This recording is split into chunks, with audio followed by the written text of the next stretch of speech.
Friends, என்னன்னு தெரியுதா? இன்னைக்கு மாரியம்மா கோயிலுக்கு போயிருந்தோம்.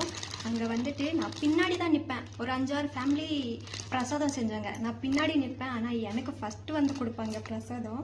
அங்கே சாப்பிட்டு நிறைய ஆகி அப்புறமா வாங்கிட்டு வந்தது இது. அப்புறமா இங்கே இருக்கிறது வாங்கி போட்டுக்கிட்டேன். யார் கொடுத்தாலும் சரி வாங்கி பிரசாதம் கவரில் போட்டுக்கிட்டேன். மாவேலுக்கு வந்து 2 பேர்கிட்ட நானே கேட்டு வாங்கினேன்.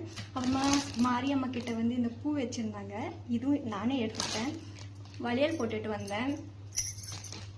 அப்புறமா யாருக்கெல்லாம் எந்த சாமி பிரசாதம் இருந்தாலும் சரி, யாருக்கெல்லாம் பிடிக்கும் கேட்டு வாங்கி சாப்பிடுவீங்க அவங்கெல்லாம் லைக் பண்ணிவிட்டு ஷேர் பண்ணிவிடுங்க. ஓகேவா? ஒரு மாதமாக நான் கண்டினியூஸாக நான் வீடியோ யூடியூப்பில் போட்டு 2 மாதம் ஆகுது. இன்ஸ்டாலும் கரெக்டாக போடல. இனிமேல் கண்டினியூஸாக பர் டேக்கு ஒரு வீடியோ வச்சு நான் அப்லோட் பண்ணுவேன். எந்த நாயும் குறுக்கு வராமல் பார்த்துக்கோ முருகா. பாய்.